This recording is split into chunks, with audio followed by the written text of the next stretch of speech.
Everyone, welcome to this lovely channel. It's a cheesy. So today, just two key issues that popped up to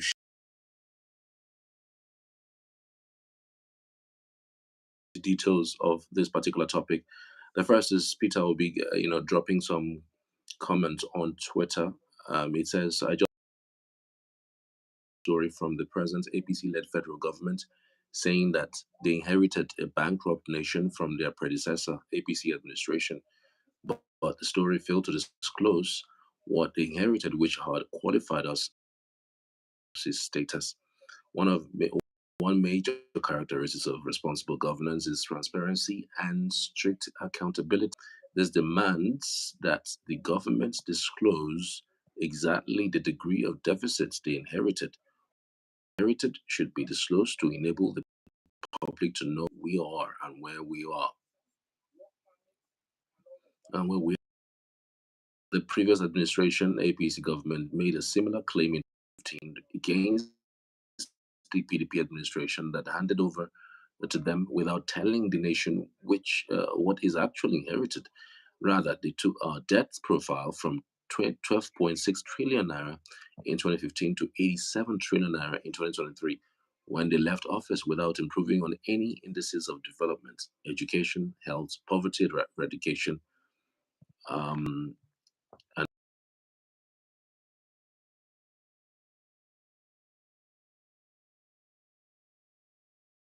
every demand in the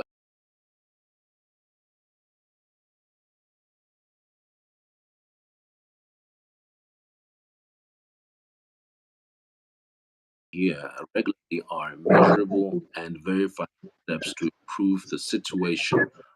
Also, the alarm raised by the government about the bad state of the finances raises questions about the rationale behind some expenditure items in the supplementary budget recently signed into law. Mr. Tony Wachukwu, thank you so much for joining us. Peter Obi just dropped a comment where how displeased he was that something that's as huge saying that the country is bankrupt, not giving a specific detail about what type of bankruptcy, how much money had been taken by the Buhari administration, and what exactly he was the NSA, as Nuhu was referring to. What's your take on this latest development? Do you think we need to know how much really was taken by Buhari, or we should just forge forward? Thank you for having me. First is it's I was dismayed when I heard the NSA make such the public statement that they inherited a zero Nigeria economy from the federal government. It was very appalling. I was so dismayed that I asked myself, how can anybody make such statements that the country is bankrupt?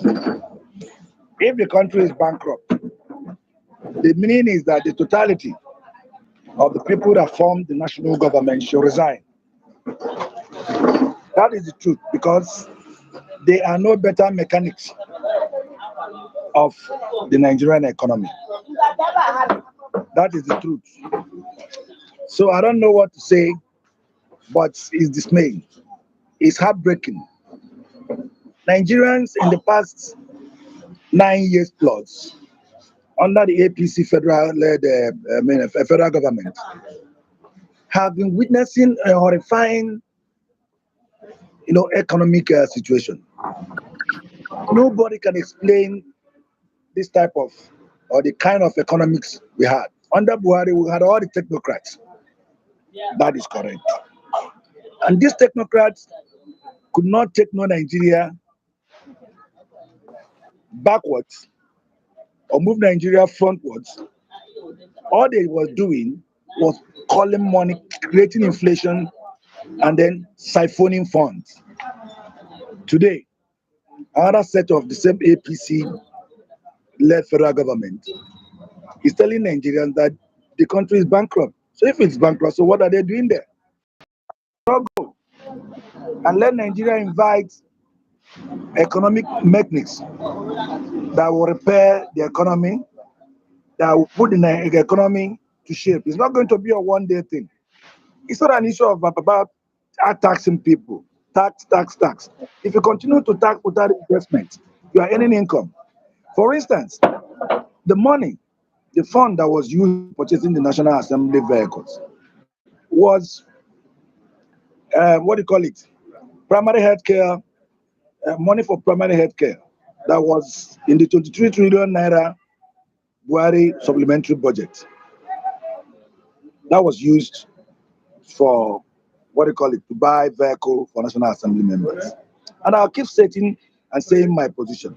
Everybody knows that this regime is religiously driven. This regime is a repetitionary administration. Ask me how. How is very simple.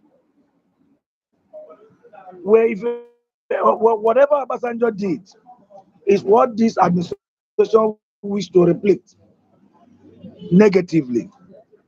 Negatively. Very soon you will begin to hear about third term, about amendment to section 135 of the Constitution. I'll continue to say that because that's exactly where they are going to.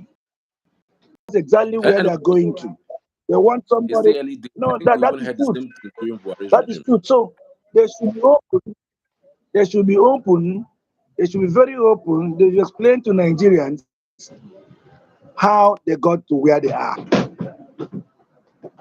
Because Nigerians were dangerously, badly siphoned.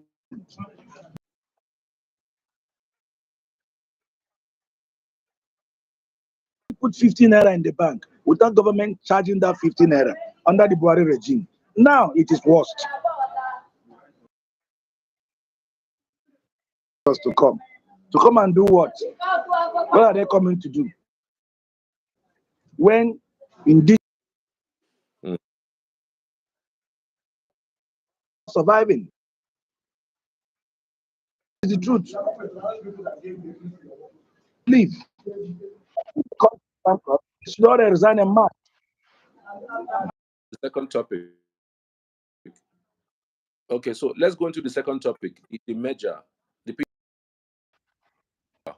in the 2023 election, there should be a merger of political parties, opposition parties, in order to wrestle power from the ruling APC. This possibility. Doable. The not doable for the things that we're playing now. It, it's not a doubtful thing that Nigeria is torn into shreds. That's just the truth. I mean, So before the Atiku's last dream of administration, producing and having Atiku's dream and for producing and having a one party. Number one, it is dangerous. That's not, he is interested in setting up a machinery which he will use to contest election in the next 4 years. It is not possible. Power cannot shift to the north so suddenly. Power will not shift to the north.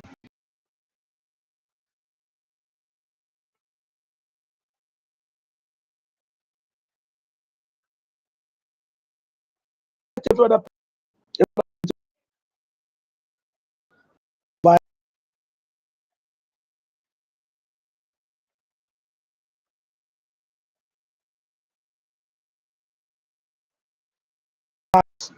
speakers say that by Israel, that Israel would understand that they are sharing,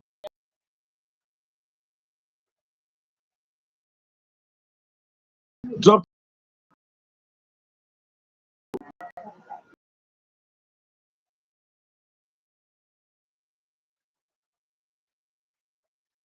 First, you must understand where going to. The sitting government is not thinking any. They wish to continue 4 years, and he wish to continue further. You should know him. People don't know who is.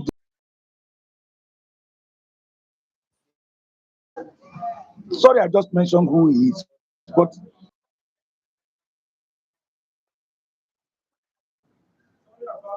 you know, he's such.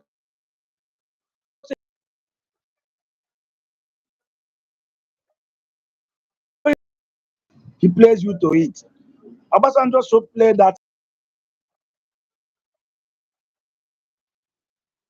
third time very soon.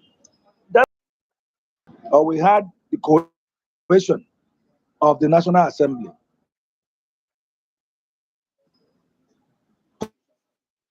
putting all of them together, directing National Assembly for the first time, telling them who to vote for, and then today you see what is going on. So it won't be long. We will hear that they have embarked on new constitutional amendments, and Section 135 on tenure of office will be amended to read to read that once you are electable, stand the election and you are electable, then it becomes that. That's what you're going to see. So people have better start coming towards that direction. I think we should forget that ambition. But It's not going to work. on that, That's my take. we'll mark today's date, November 6th, Thank you. and see whether it happened. But meanwhile, I want to Thank appreciate you you. for joining in on the program today. So Thank you for this short interview. anything breaks. All right.